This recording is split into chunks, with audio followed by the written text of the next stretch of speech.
You may have noticed that life is pretty brutal out there right now for a lot of people. Our power bills have gone up 12.5% annually over the last 3 years. Our council rates and rents have shot up. Meat and poultry shot up almost 9% in the last year alone, and healthcare costs have gone up 18% in the last 3 years. We have the highest number ever of unemployed people in the country, 5.2% of the population, with the government announcing plans to fire another 9,000 and replace them with AI, while Treasury is predicting the unemployment number to increase to about 5.5%, while 355,000 people have fled the country for a better life elsewhere. We've seen deep cuts to the public service sector that we were told wouldn't impact frontline delivery until they did, which they were always going to do, and we tried to tell people at the time, and now we're told, you know what, just suck it. You can deal with it. There's penalties and punishment for those needing help in the welfare system while being told to just get a job when there aren't any. Constant attacks on Māori, young people, the disabled, low-income earners, and more.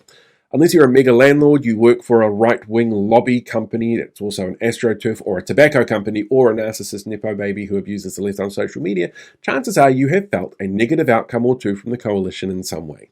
And now, as the election draws closer, we're seeing the coalition go all in on cementing their place in history as the worst government we've ever seen. And as the election gets closer and they seem to be kind of unpopular, they're in panic mode a little bit. So they're starting to show their authoritarian streak. They're doing it in a range of ways, like the surprise introduction this week of legislation that would remove elected teachers from the teaching council and replace them with just ministerial appointments.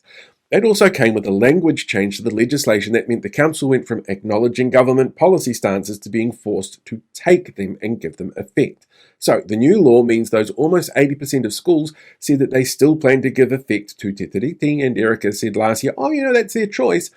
It's not anymore.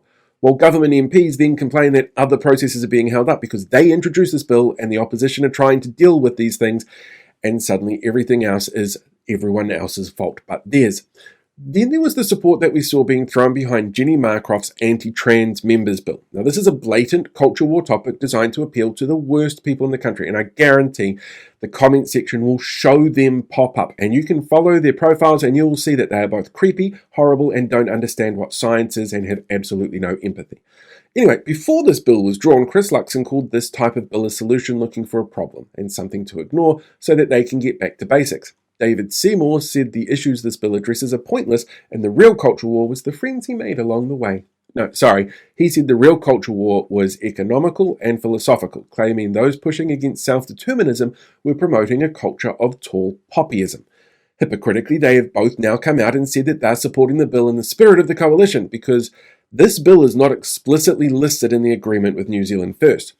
It's almost like New Zealand First threatened to break the coalition if they didn't support it far enough to platform the worst, most hateful people in the country and cause a snap election to get at least one culture war win this term to placate those conspiracy theorist hard-right MAGA fans that now call New Zealand First home.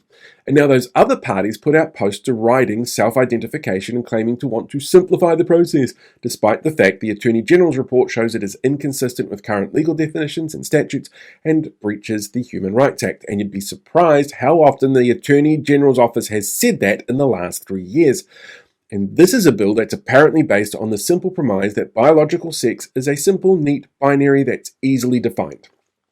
But modern clinical research and endocrinology challenge that.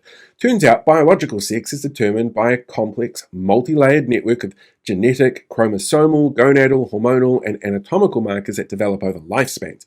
It fails to account for VSDs like complete androgen intensity syndrome, which can lead to classifying people as having disabilities instead of a much more complicated awareness of their individual experience and needs. Endocrinological discoveries over the past 100 years have dismantled the concept of sex-exclusive hormones, and primary sex characteristics have an overlapping bell curve distribution on our bodies and identity.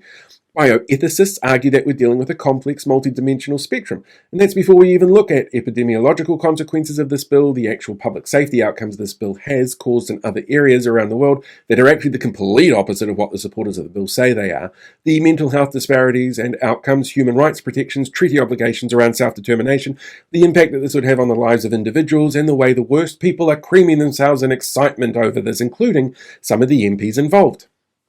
What, did you actually think it was a simple issue? Of course it's not. Nothing any government does is ever simple. But years of media boiling down issues to headlines, lobby groups and AstroTurfs being uncritically platformed by mainstream media, social media algorithms forcing engagement, bait, rage-inducing content on us, and politicians like Winston, whose populist appeal has always involved finding a target to punch down at and vilify, means cultural war topics are both perfect for that and appeal to the least critically thinking voters, the ones loyal to New Zealand First. It all means we end up without nuance in our media coverage, and voters make their decision based on oversimplified sound bites and not the details. And I mean, clearly the Prime Minister's keen to avoid nuance and detail-digging media coverage because he knows how damaging that is to him and his party. And because of that, we get hit by the negative outcomes, the higher costs, our friends in whānau leaving for a better life, social cohesion falling apart, and the world feeling worse for everyone. Except right-wing lobby groups, mega landlords, tobacco companies, mates of MPs in power, and nepo babies who have a social media account that they think makes them look important. So here's the challenge I'm setting for you for this weekend, all right? Find something with nuance that explains a policy or position, not rages, but informs, that looks at outcomes, not headlines and slogans, that uses data, history, evidence, and experience to show what a decision in government can lead to, instead of a paywalled piece that just gives you bullet points and tells you why the government is right. Consider this a practical lesson in media literacy and critical thinking.